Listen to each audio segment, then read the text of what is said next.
Bismillahirrahmanirrahim. Assalamualaikum warahmatullahi wabarakatuh. Waalaikumsalam Waalaikumsalam warahmatullahi warahmatullahi wabarakatuh. wabarakatuh. Alhamdulillahirrahmanirrahim. Wassalatu wassalamu ala asrafil anbiya'i wal mursalin wa ala alihi wa sahbihi ajma'in, amma ba'du. Pada yang terhormat Ibu dosen pengampu mata kuliah Landasan Pendidikan dan juga kepada seluruh teman-teman dari kelas PI2G, alhamdulillahirrahmanirrahim, kita panjatkan puji dan syukur kehadirat Allah Subhanahu wa taala karena atas berkat rahmat dan hidayahnya kita dapat berkumpul dalam keadaan sehat walafiat pada pertemuan kali ini. Salawat serta salam semoga selalu terlimpah curahkan kepada junjungan kita semua Nabi Muhammad SAW.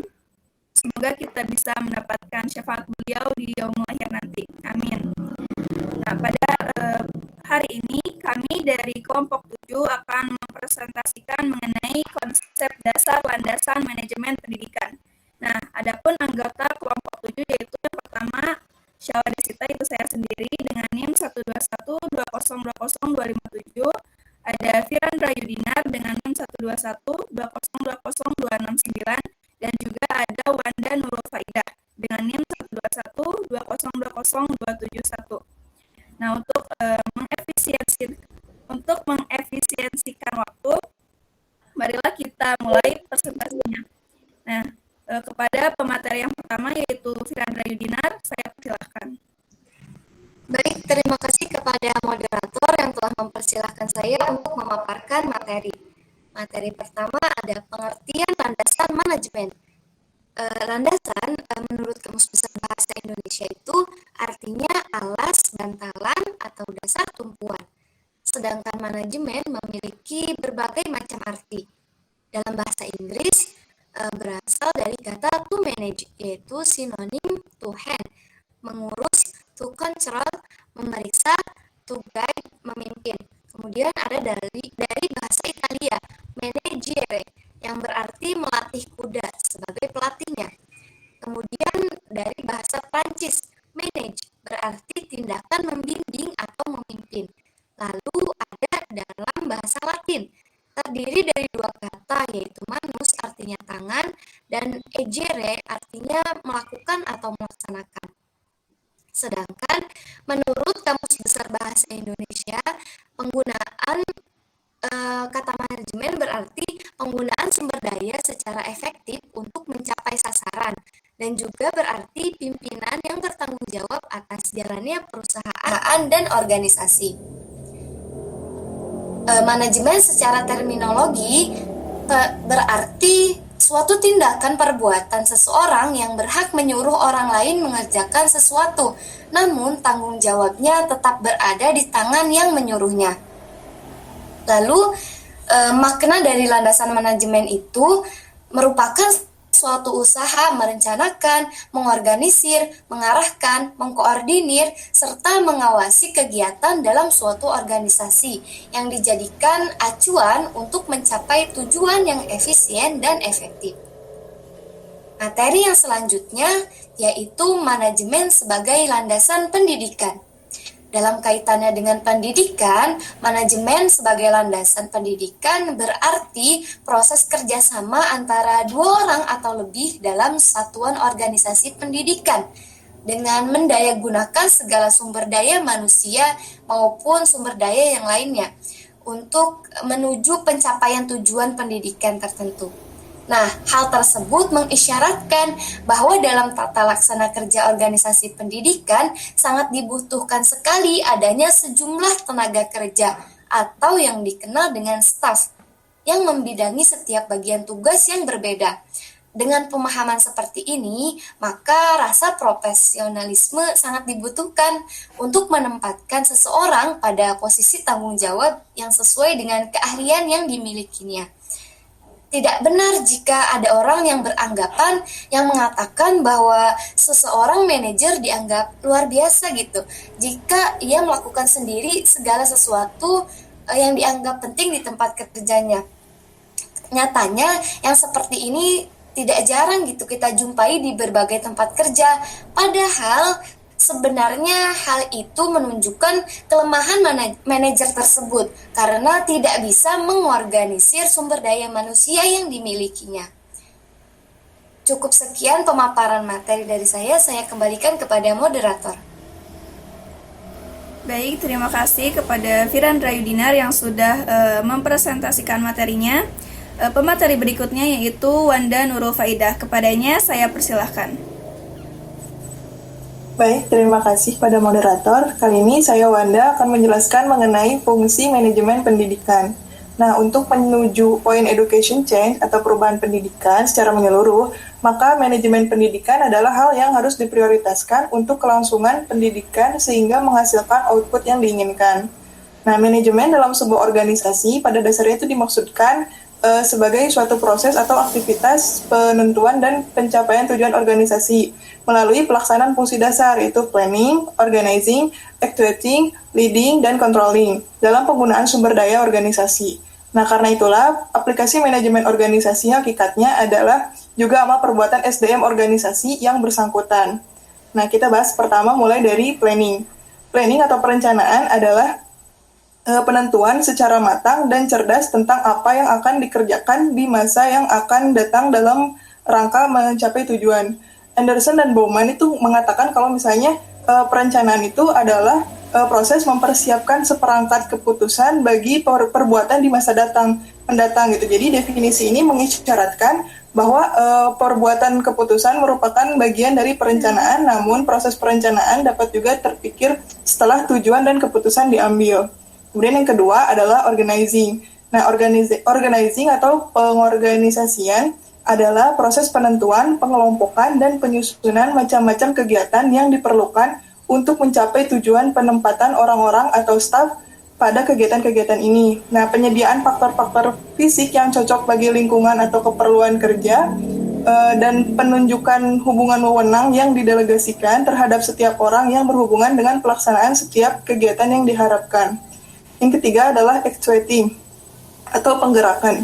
Nah, penggerakan adalah kegiatan untuk mengarahkan orang lain agar suka dan dapat bekerja dalam upaya mencapai tujuan.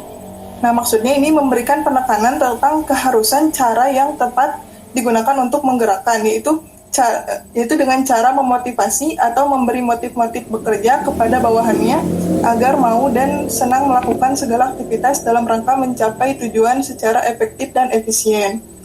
Kemudian yang keempat adalah leading atau kepemimpinan. Kepemimpinan adalah proses tindakan mempengaruhi kegiatan kelompok dan pencapaian tujuan. Nah, di dalamnya terdiri dari unsur-unsur kelompok, 2 orang atau lebih, yang ada tujuan orientasi kegiatan serta pembagian tanggung jawab sebagai bentuk perbedaan antara kewajiban anggota. Kemudian yang kelima, yang terakhir adalah controlling atau pengendalian atau pengawasan. Nah, controlling ini merupakan pengendalian semua kegiatan dari proses perencanaan, pengorganisasian, dan pelaksanaan. Apakah semua kegiatan ini tersebut memberikan hasil efektif dan efisien serta bernilai atau berhasil guna. Nah, lanjut ke materi yang berikutnya, yaitu hubungan antara organisasi, administrasi, dan manajemen dalam pendidikan. Nah, ilmu manajemen dan administrasi dalam pendidikan sangatlah dibutuhkan oleh seorang pemimpin dalam menahkodai sebuah organisasi. Karena pertama, pekerjaan itu sangatlah sulit jika dikerjakan sendiri, sehingga solusinya adalah pembagian tugas dan tanggung jawab dalam menyelesaikannya. Kemudian yang kedua adalah pendidikan akan dapat memiliki kualitas baik apabila manajemen dan administrasinya diterapkan dengan baik. Ketiga, pemimpin yang menguasai ilmu manajemen dan administrasi dengan baik serta mampu menerapkan dalam organisasi, maka akan meningkatkan daya guna dari potensi yang dimiliki. Nah, dalam hubungan ini perlu diperhatikan bahwa manajemen merupakan aspek dari administrasi dan oleh karenanya administrasi itu lebih luas daripada manajemen, sehingga sering orang mengatakan bahwa kepemimpinan merupakan inti daripada manajemen, sehingga demikian halnya karena pemimpin merupakan motor atau daya penggerak daripada semua sumber dan alat-alat yang tersedia pada suatu organisasi. Mungkin itu yang dapat saya sampaikan. Saya kembalikan kepada moderator. Baik, terima kasih kepada Wanda Nurul Faidah yang sudah mempresentasikan materinya. Berikutnya yaitu materi mengenai konsep dasar manajemen pendidikan akan dijelaskan oleh saya sendiri. Nah, di sini manajemen pendidikan pada prinsipnya merupakan suatu bentuk penerapan manajemen atau administrasi dalam mengelola, mengatur, dan mengalokasikan sumber daya yang terdapat dalam dunia pendidikan. Fungsi administrasi pendidikan merupakan alat untuk mengintegrasikan peranan seluruh sumber daya guna tercapainya tujuan pendidikan dalam suatu konteks sosial tertentu. Ini berarti bahwa bidang-bidang yang dikelola mempunyai kekhususan yang berbeda dari manajemen dalam bidang lain. Nah, ruang lingkup manajemen pendidikan antara lain yaitu sebagai berikut. Yang pertama ada manajemen kurikulum. Manajemen kurikulum merupakan sistem pengelolaan atau penataan terhadap kurikulum secara kooperatif, komprehensif, sistemik, dan juga sistematik yang dijadikan acuan oleh lembaga pendidikan dalam rangka mewujudkan ketercapaian tujuan kurikulum atau tujuan pendidikan. Nah, yang kedua ada manajemen personalia. Manajemen personalia adalah serangkaian proses kerjasama mulai dari perencanaan, pengorganisasian, penggerakan, dan pengawasan dalam bidang personalia dengan mendayagunakan sumber daya yang ada secara efektif dan efisien sehingga semua personil sekolah menyumbang secara optimal bagi pencapaian tujuan pendidikan yang telah ditetapkan. Kemudian yang selanjutnya ada manajemen peserta didik. Manajemen peserta didik merupakan upaya penataan peserta didik mulai dari masuk sampai dengan mereka lulus sekolah dengan cara memberikan layanan sebaik mungkin pada peserta didik. Kemudian ada manajemen sarana dan prasarana. Manajemen sarana dan prasarana merupakan suatu kegiatan bagaimana mengatur dan mengelola sarana dan prasarana pendidikan secara efisien dan efektif dalam rangka pencapaian tujuan yang telah ditetapkan. Kemudian selanjutnya ada manajemen keuangan atau pembiayaan. Manajemen keuangan atau pembiayaan ini adalah serangkaian kegiatan perencanaan, melaksanakan dan mengevaluasi serta mempertanggungjawabkan pengelolaan dana secara transparan kepada masyarakat dan juga pemerintah. Kemudian ada manajemen administrasi. Administrasi dalam perspektif manajemen dipandang mempunyai peran penting sebagai prévoyage atau kemampuan melihat masa depan. Hal ini berarti administrasi dinilai mampu melihat keadaan masa yang akan datang dan mempunyai kesiapan untuk menghadapinya.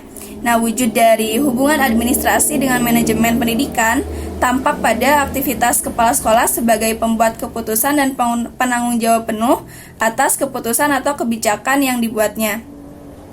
Kemudian ada manajemen humas. Nah, humas merupakan fungsi manajemen yang diadakan untuk menilai dan menyimpulkan sikap-sikap publik, menyesuaikan polisi dan polisi di sini maksudnya peraturan dan juga prosedur ke instansi atau organisasi untuk mendapatkan pengertian dan dukungan masyarakat. Dan kemudian ada yang terakhir manajemen layanan khusus. Layanan khusus adalah suatu usaha yang tidak secara langsung berkenaan dengan proses belajar mengajar di kelas, tetapi secara khusus diberikan oleh pihak sekolah kepada siswanya agar mereka lebih optimal dalam melaksanakan proses belajar. Nah, jenis layanan khusus di lembaga pendidikan misalnya itu ada seperti perpustakaan sekolah, usaha kesehatan sekolah atau UKS, kafetaria atau warung, kantin, tempat ibadah seperti masjid, dan juga unit keamanan sekolah atau security. Nah, mungkin cukup sekian yang dapat saya sampaikan.